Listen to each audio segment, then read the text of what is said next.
संबंध क्या बोलना है? ये लोकल चैनल है कि क्या है? ये लोकल चैनल है और यूट्यूब चैनल है, सब रजिस्ट्रेशन है, यूट्यूब चैनल है जी आप बाहर भी हैं। चलो अपनी बात कहीं तक नहीं। आप रिकॉर्ड कर रहे हैं?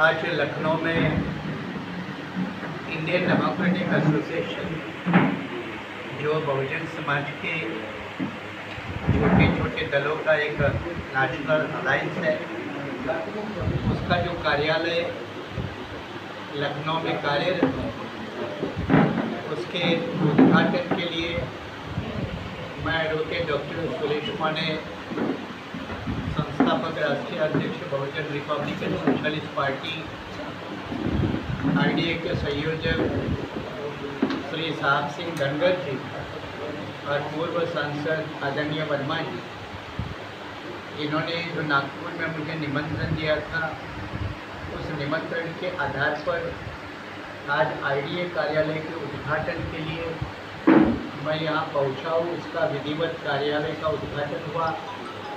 इस मौके पर पूर्व विधायक आदरणीय शिवशंकर यादव जी के यहाँ शिव प्रसाद यादव जी भी मौजूद हैं। फिर हमारे भाई फाइव साहब भी सिद्दीकी यहाँ मौजूद है।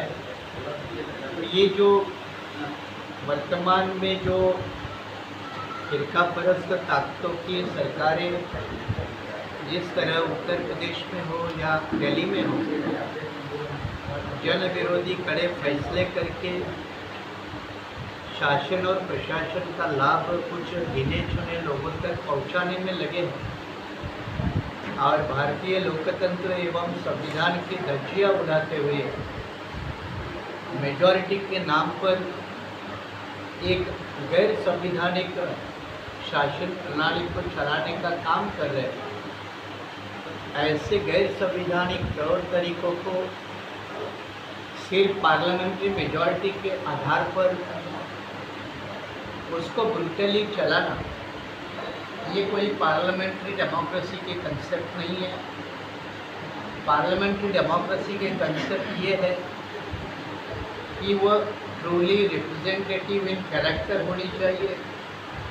लेकिन जिस तरह से पिछले 8 साल से बीजेपी का केंद्र या अन्य राज्यों में जो भी शासन है, वो सही मायने में रिप्रेजेंटेटिव नज़र नहीं आता और इसीलिए ये संवैधानिक भी नहीं है और लोकतांत्रिक भी नहीं है।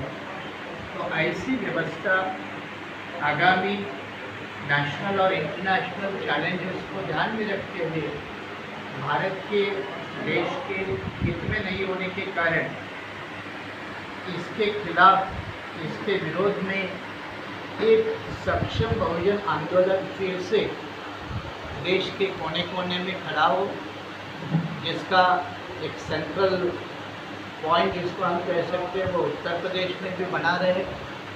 इस तरह की नीतियों को लेकर यहाँ 10-12 संगठन के पार्टियों के नेता लोग पहले से भी काम कर रहे हैं। तो इसको मजबूती प्रदान करके पूरे देश में और उत्तर प्रदेश में भी जो साहब श्री कांशीराम जी द्वारा बहुजन आंदोलन, जिसको हम सही मायने में सही लोकतंत्र का रास्ता मानते हैं, उस बहुजन आंदोलन को सक्षम करने के लिए आज की ये छोटी सी मीटिंग और भेंट उसके लिए ही एक आयोजित थी, सुनिश्चित थी। ऐसे मौके पर मीडिया के कुछ साथियों के रिक्वेस्ट पर मैंने आपसे लखनऊ के एक छोटे से कार्यक्रम का विवरण आप सभी लोगों के सामने रखा। इसलिए मीडिया कर्मी को अभी शुक्रिया अदा करते हुए मैं अपनी वाणी को विराम देता हूँ। मेरा आपसे एक सवाल है माननीय, ये बताइए कि 2014 से और 2024 आ रहा है, 23 महीने हो गए, यानी कि आप ये समझिए कि ये 5 साल गुजरे, 19 आया, अब जो है आप देखिए कि 23 साल हो गए। 23 साल में आप अपने उन दलित समाजों को कैसे समझाएंगे जो पार्लियामेंट असेंबलियों में बैठे हुए हैं, जो भी बिल पास हो रहे हैं वो समझ लोग नहीं कर रहे हैं ना। सहमति तो सबकी होती है, उन दलित समाज से, उन पिछले समाज से जो वहाँ पे बैठे हुए हैं, जिन्होंने आपका वोट लिया आपके समाज का सुधार करने के लिए, आज वो मनवाद, उनके लिए आप क्या करेंगे, उन लोगों के लिए? क्योंकि पार्लियामेंट पूरे देश में अनुसूचित जाति जनजाति के लिए संविधान में एक प्रतिनिधित्व व्यवस्था है जो राजकीय आरक्षण है, पॉलिटिकल रिजर्वेशन है।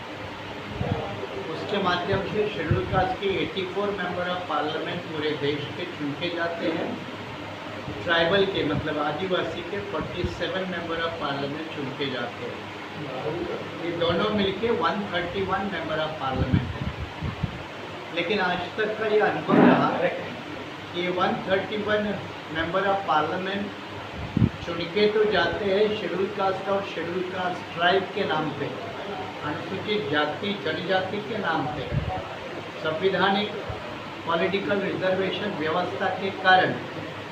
लेकिन ये सही मायने में रिप्रेजेंटेटिव नहीं बनते हैं। जिसको वो पार्लियामेंट में या देश की विधानसभा में रिप्रेजेंट करते हैं, उसको वो सही मायने में वो रिप्रेजेंट इसलिए नहीं करते क्योंकि वो अपने पॉलिटिकल पार्टी के एक तरह से बंधुआ मजदूर है या पॉलिटिकल स्लेव है।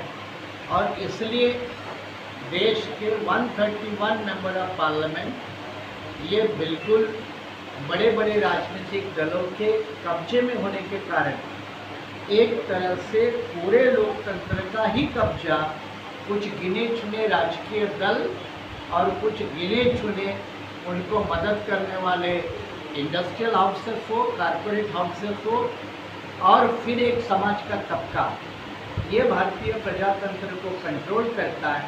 और इसीलिए अभी भी जब से खास करके 2014 के चुनाव के बाद, जिसको हम कहते हैं कारपोरेटाइजेशन ऑफ इंडियन डेमोक्रेसी, वो चुनाव के बाद चाहे इस देश का दलित तबका हो, आदिवासी हो, माइनॉरिटी तबका हो या बैकवर्ड का तबका हो, ये सही रिप्रेजेंटेटिव को तरसने लगे हैं। क्योंकि बीजेपी और संघ परिवार की जो नीति है, शैली है, उसमें इनके लिए कोई बड़ी जगह नहीं है, बड़ी स्पेस नहीं है। इसीलिए तो मैंने कहा कि बहुजन आंदोलन को रिवाइव करने की ज़रूरत है।